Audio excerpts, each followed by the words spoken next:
Hi, I'm Robin, founder of Mind Edit Hypnosis, and today's video is all about self-hypnosis. Everything you need to know about incorporating this practice into your everyday life. And the reason that self-hypnosis is so effective in changing your habits, in changing your thoughts, in changing your life, is because it works with the subconscious mind.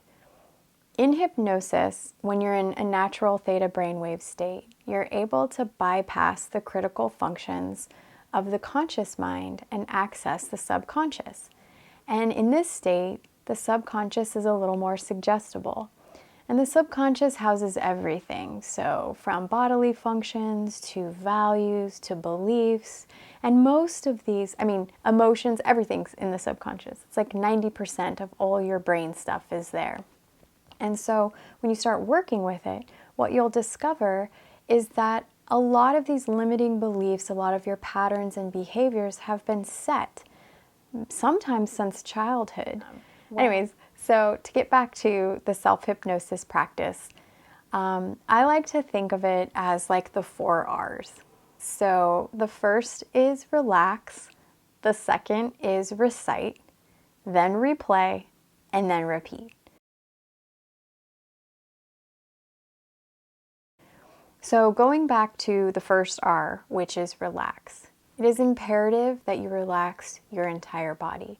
You want to get your body in a theta brainwave state, and you're not going to get there at a beta brainwave state where you're the most conscious, where you're looking at your phone, where you're distracted, where your mind is going, 1,000 miles a minute. It's going to be really difficult for you to get into theta. You can find a very comfortable, quiet place. This can be in your home or outside, but just make sure if it's outside that it's a safe space where you can close your eyes for a little while. You definitely don't want to do this while you're driving, operating heavy machinery or anything like this. This is a place where you want to trigger a parasympathetic nervous system response in your body. So you're going to set your alarm to make sure that there's an appropriate amount of time for you to deeply, deeply relax. If you lie down, just make sure that you have done this before, because typically you can fall asleep. So if you're just starting out, I recommend just sit up doing it. It's easier to stay awake when you do that. And there's a variety of ways that you can relax the body. The first thing, is such an easy and effective way to start tuning in, is to just close your eyes and start listening to your breath in and out. It's a great technique for quieting the mind. If you're focusing on the breath, then you can move into a couple of things. Few of my clients really love color. So this idea of a favorite color, they imagine it going, like forming at the top of their heads and then going through their body, and almost like a waterfall. But depending on how you feel, depending on where you're at, you could decide that instead of like a waterfall that's maybe a purple color going through your body and just pushing out any stress or any tension, you could imagine it like heavy or thick like honey, very comforting, like pouring down your body, or however, whatever feels relaxing to you, just go for that. The next thing is a countdown. So in hypnosis, the use of a countdown is mainly just to kind of help quiet the mind and quiet the body. And even the act of counting down, just even saying it, counting down, just kind of takes the heaviness out of the day and just is a very relaxing thing to do. So in hypnosis, we utilize this. You could either just count down from 10 to 1. You could say in between each number, like deeper, deeper, relaxed, or I'm going deeper and deeper. You could also imagine yourself walking down 10 flights of stairs, and each flight is, 10, take a step down, 9, take a step down. You could also even envision yourself going down 10 floors of an elevator. All of this is very just calming and relaxing to the body. If you find that it's really hard for you to focus and relax, and if you feel like you're just too awake, One thing I would suggest is before you even start, just kind of look up at the ceiling where like the ceiling and the wall meets. What that does is it puts a slight strain on your eye as you're looking up, and then when you close your eyes, it's going to feel so comfortable to keep your eyes closed that might be something you want to practice initially, just right before the practice. That's kind of where hypnosis got the the whole spinning spiral or the pendulum swing. There's nothing magical about that process, and if you like pendulums, for by all means use that. But essentially, it's just to tire the eyes so that it feels really good to close them. Because once you can keep your eyes closed and begin your countdown and really start to focus, you're shifting into an alpha brainwave state and to then our optimal theta brainwave stages. Whatever feels right for you, whatever feels good, just go with that. Remember, you're focusing on breath.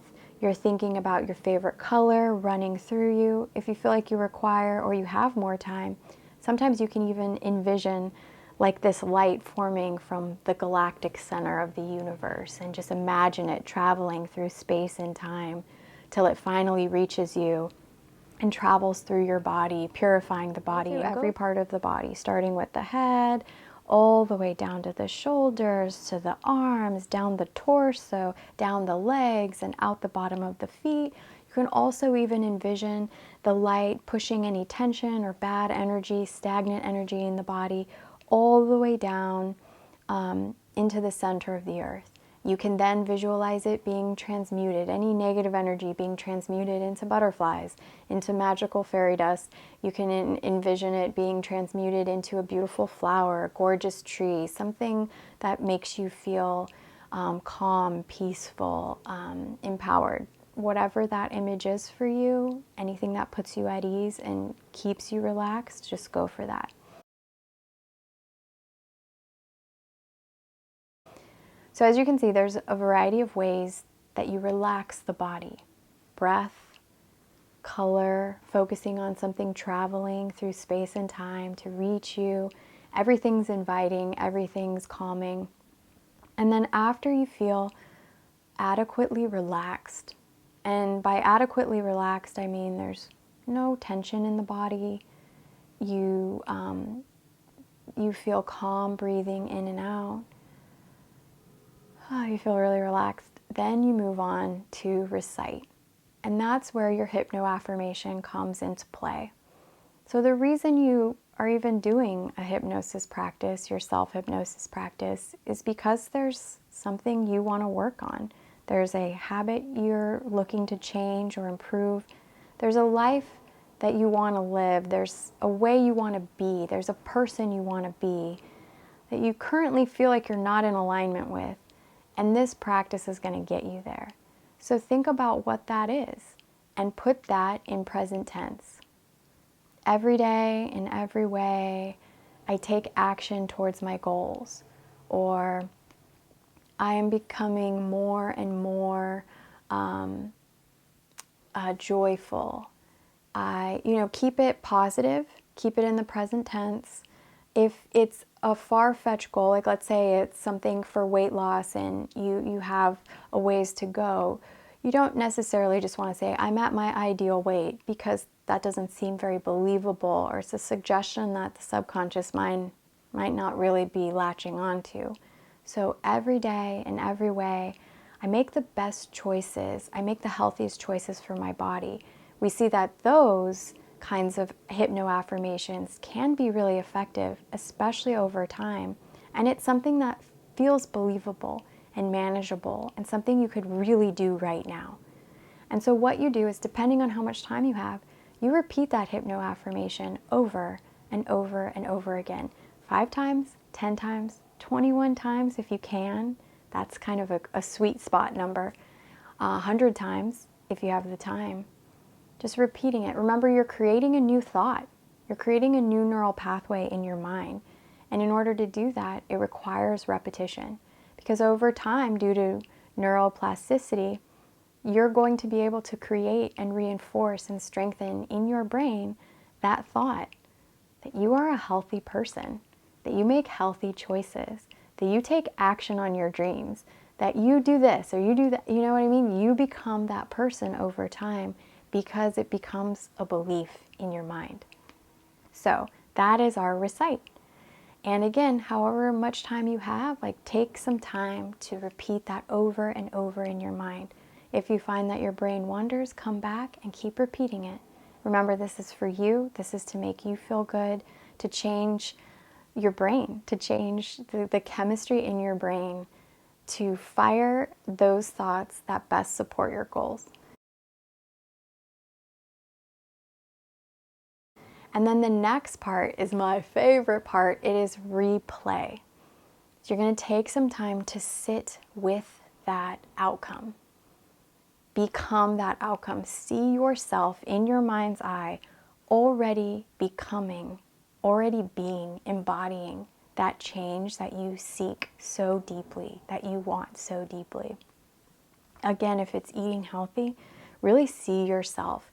And the more you can make that a multi-sensory experience, the better.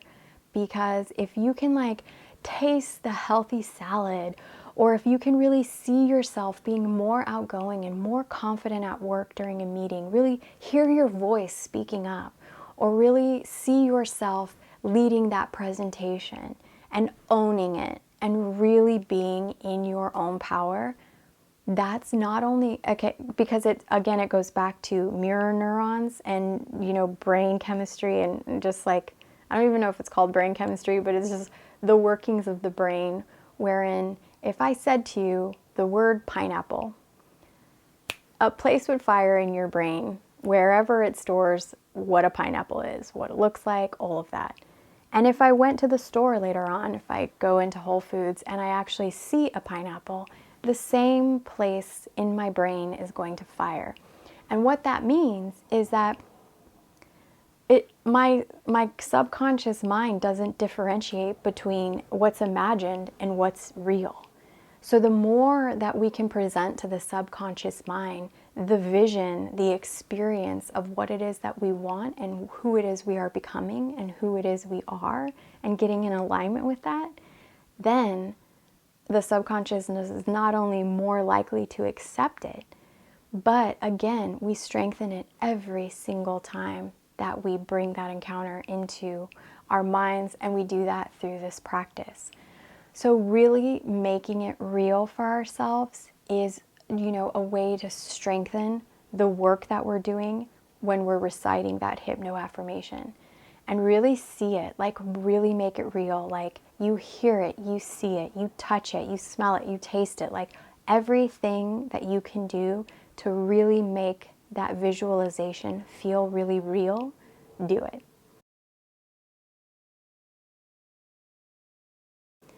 The last part is just repeat. And again, creating new neural pathways in the brain requires that there's repetition. A daily practice is optimal. For self-hypnosis, it takes about 90 days for tangible results to be noticed and to be felt, and to a new pattern or new routine to actually take hold. And that's kind of backed up by most science, but I feel like you will be way more successful working with the subconscious mind than if you just kind of said out loud, I want to try to eat more healthy, or I'm going to be more healthy in 2021, or whatever, your New Year's resolution or your goals are. I find that it's really important and effective that subconscious reprogramming is part of any change plan, because these habits and these beliefs have been with us for decades, and overcoming them with new, more positive, more aligned behaviors and actions and thoughts and feelings is going to take some time. But this practice is entirely your own. To support the practice more, there's hypnosis recordings, and those typically the same recording for about 21 days, or there's private hypnotherapy sessions, wherein the sweet spot with those is about 6 sessions. So it depends on, if you're willing to take the time. But I have a self-hypnosis practice that I do every day. This can take you 1 minute. This can take you 10 minutes. It depends on how long you have to sit with, your own mind and how important it is for you to change. But, I know life is very busy. So maybe sometimes you just have a minute, left over from your lunch break where you can sit in quiet and envision a color running through you, recite your hypno affirmation, really see the change that you're looking for, and then breathe out, and then open your eyes. Maybe that's all you have time for that day, and that's great. Remember, it doesn't have to be a perfect practice each day. In James Clear's novel Atomic Habits, he says just a 1% increase every day in the direction of, a positive outcome for yourself. Just that 1% increase is the thing that over time is going to allow you to reach your goals. And so thank you for this time. If you have any other questions about a self-hypnosis practice, don't hesitate to reach out. Feel free to always reach out. And also, I wanted to let you know that the next video is going to actually be a self-hypnosis, a guided self-hypnosis, that if you're finding it really difficult to just do it on your own and remember the steps, you can just listen to this. And hopefully after listening to it for a while, you can change and adapt certain things to better fit your lifestyle or your preferences. But ultimately, I'm here to support you in any way that I can. And good luck with that daily hypnosis practice.